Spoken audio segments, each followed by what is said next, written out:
नवम स्कंध में सूर्यवंश का वर्णन। सूर्यवंश में बड़े बड़े प्रतापी राजा हुए। एक बार की बात है, सूर्यवंश में अयोध्या के राजा हैं रघु।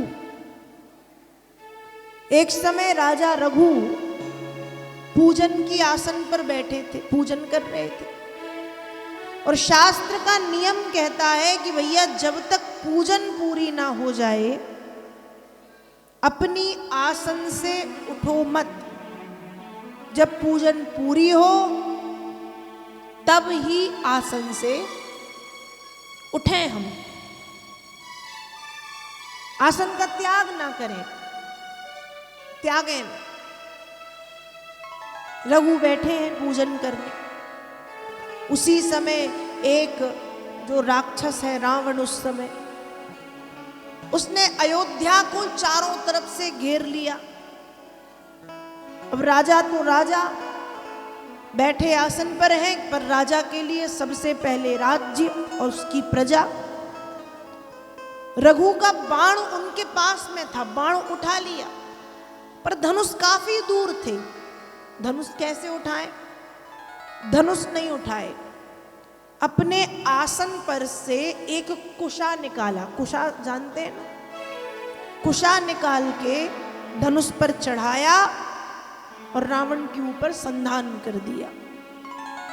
जब वो कुशा का बाण रावण के को जाकर के लगा तो उस छोटे से कुशा के बाण से रावण लंका में जाकर के गिरा। सोचो, अयोध्या से लंका, ऐसे प्रतापी राजा रघु। तो जब रावण ने मां जानकी का हरण कर लिया, मां जानकी का हरण किया, उस समय अशोक वाटिका में पहुंचा और अशोक वाटिका में पहुंच करके मां जानकी से कहता है कि देवी एक बार बस तुम मेरी ओर देख लो, मेरी तरफ देख लो, संपूर्ण लंका का राज्य आपका, रानी बना दूंगा, मेरी जितनी रानियां हैं उनको आपकी दासी बना दूंगा, बस एक बार देखो। मां सीता ने रावण को उसकी मर्यादा याद दिलाई, अपने चेहरे को ढक लिया। किससे ढका? चाहती तो चेहरा उस तरफ करती, हाथों से ढक लेती, साड़ी के पल्ले से ढक लेती, पर क्या किया? एक तिनका उठा करके अपने सामने लगा के उससे कहती हैं। और मानस में गोस्वामी जी लिखते हैं, तृण धरी ओट कहती वैदेही, तृण धरी ओट कहती वैदेही, सुमेरी अवधपति परम सनेही, सुमेरी अवधपति परम सनेही, तृण धरी ओट कहती वैदेही, तृण धरी ओट सुमेरी अवधपति परम सनेही, सुमेरी अवधपति परम सनेही, सुमेरी अवधपति परम सनेही, सुमेरी अवधपति परम। मां जानकी ने एक तिनके का ओट करके रावण को मानो उसकी मर्यादा याद दिला दी कि अरे मूर्ख, ध्यान रख, मैं उसी सूर्यवंश की पुत्र वधू, कुल वधू हूं, जिस सूर्यवंश के राजा रघु के एक छोटे से तिनके के बाण से तू लंका में जाकर के गिरा। जब मेरे प्रभु श्री राम तेरे ऊपर अपने तीक्ष्ण बाणों से प्रहार करेंगे तो तू लंका में तो गिरेगा, पर औंधे मुंह पृथ्वी के भीतर धस जाएगा, घुस जाएगा, समा जाएगा। ये रघुवंश की वीरता। रघुवंश में बड़े बड़े प्रतापी राजा हुए, बहुत बड़े बड़े राजा। रघुवंश में एक राजा हुए चक्रवर्ती सम्राट राजा सगर, और सगर की 60,000 पुत्र हैं।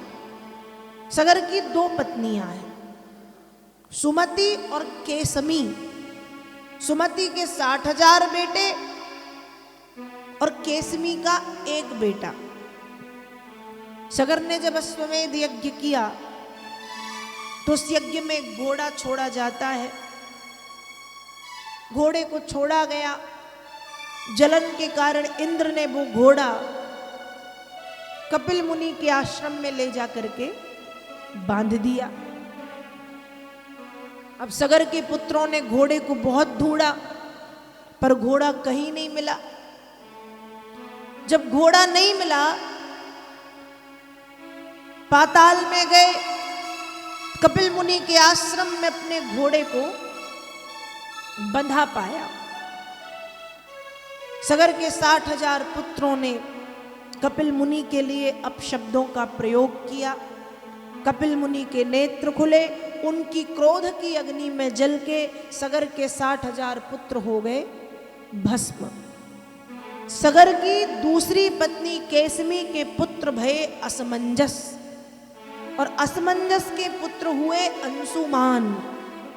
अंशुमान कपिल मुनि के पास गए कि प्रभु हमारे पूर्वजों के कल्याण का उपाय बता दीजिए। कपिल मुनि ने कृपा की और कहा, उपाय यह है, यदि गंगा मैया पृथ्वी पर आ जाएं तो गंगा जल से ही उद्धार संभव है। अंशुमान ने खूब तप किया, गंगा मैया नहीं आई, अंशुमान असफल हुए। अंशुमान के पुत्र हुए हैं दिलीप। महाराज दिलीप ने भी कठोर तप किया, पर गंगा मैया पृथ्वी पर नहीं आई। तब दिलीप के पुत्र हुए हैं भक्त भागीरथ, और भागीरथ के भक्तिभाव के बंधन में बंध करके गंगा मैया पधारी। लेकिन गंगा मैया ने कहा, अभी देवी के रूप में आई हैं, तो कहती हैं, कोपी धार्यता वेगम पतंत्या में महीतले, अन्यथा भूतलम भित्वा नृपयास्येरशातलम। महाराज तुम्हारी पृथ्वी पर ऐसा कोई वीर है? जब मैं स्वर्ग से पृथ्वी पर गिरूंगी वेग के साथ, तो मेरे उस वेग को धारण करने वाला कोई वीर है? यदि है तो ठीक, और यदि नहीं है तो पृथ्वी को फाड़ करके मैं पाताल में चली जाऊंगी। और जब गंगा मैया ऐसा कह के चली गई, भागीरथ ने सोचा बात तो सही है, क्या किया जाए। भागीरथ ने भोलेनाथ को पुकारा, हे महादेव कृपा करो। और फिर भोलेनाथ ने कृपा कर दी। भोलेनाथ बड़े कृपालु हैं। भागीरथ की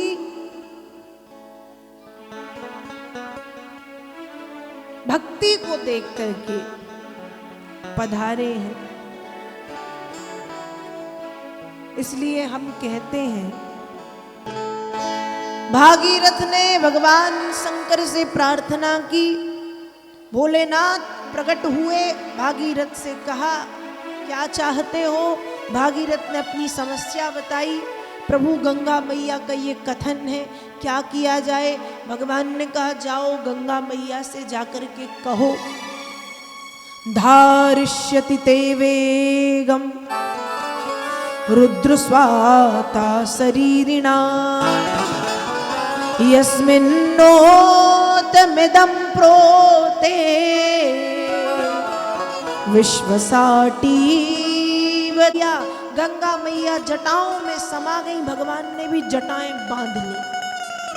अब गंगा मैया केवल भोलेनाथ की जटाओं, और चल दिए कैलाश। भागीरथ ने निवेदन किया, प्रभु पूर्वजों का कल्याण मैया ही कर सकती हैं।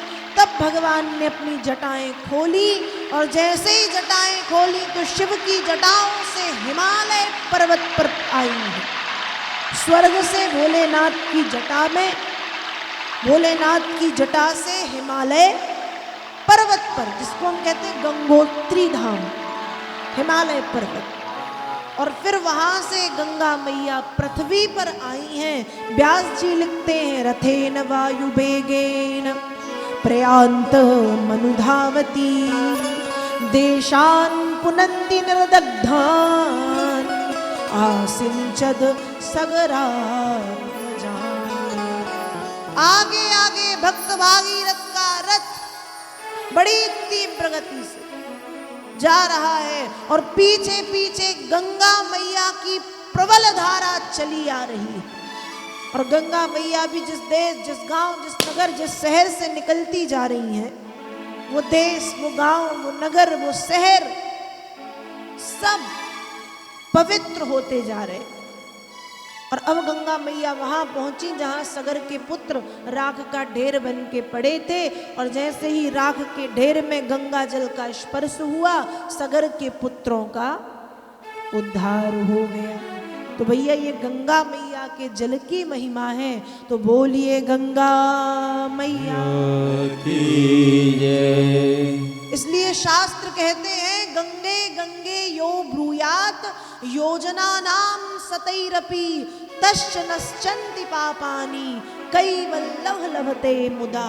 गंगा मैया के नाम को सैकड़ों हजारों किलोमीटर दूर बैठ करके यदि ले लिया जाए तो व्यक्ति के सारे पाप गंगा मैया के नाम को ले लेने मात्र से कट जाते हैं।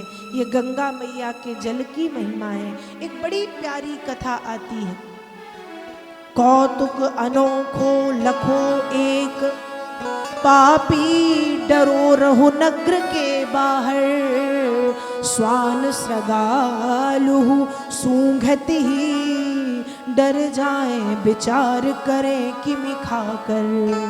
एक गंग नहाए के काग उड़ो, तेही ऊपर बैठहु पंख सुखाकर, रेणु का कण मुख माही परयो, सुरलोक गयो ठग के यम चाकर। एक पापी व्यक्ति खूब पाप किए, उसने मर गया। लोगों ने भी उठाया और उठा के उस पापी को नगर के बाहर जाके डाल दिया। अब कुत्ते, लोमड़ी, सियार इत्यादि उसको खाने के लिए जब आते तो सूंघते ही डर जाते कि भैया इसको मत खाओ, ये बड़ा पापी है। मतलब जानवर भी खाने नहीं तैयार। फिर क्या हुआ? एक दिन की बात है, एक गंग नहाए के काग उड़ो। एक कौआ सुबह सुबह गंगा जी में स्नान करके उड़ा। अब जब गंगा जी में स्नान करके उड़ा तो उसके पंख में गंगा मैया के रेत के कुछ कण, गंगा के रेत के कणों को रेणुका कहते हैं, उस कौए के पंख में लग गए। तो एक गंग नहाए के काग उड़ो, तेही ऊपर बैठहु पंख सुखाकर। उस पापी के ऊपर बैठ गया और बैठ करके अपने पंख सुखाने लगा। अब जैसे ही पंख उसने सुखाए, फड़फड़ाए, तो उसके पंख से गंगा मैया की रेत के कुछ कण निकले और निकल करके उस पापी व्यक्ति के मुख में चले गए। और जैसे ही उस पापी व्यक्ति के मुंह में गंगा मैया के रेत के कण गए तो एक गंग नहाए के काग उड़ो, तेही ऊपर बैठहु पंख सुखाकर, रेणु का कण मुख माही परयो, सुरलोक गयो ठग के यम चाकर। जो यमराज के दूत उसको लेने आए थे वो देखते रह गए और उस पापी व्यक्ति का उद्धार हो गया। ये है गंगा मैया के पावन जल की महिमा। तो इस तरह से भागवत जी के नवम स्कंद में गंगा अवतरण की पावन कथा का वर्णन श्री व्यास जी महाराज करते हैं। आगे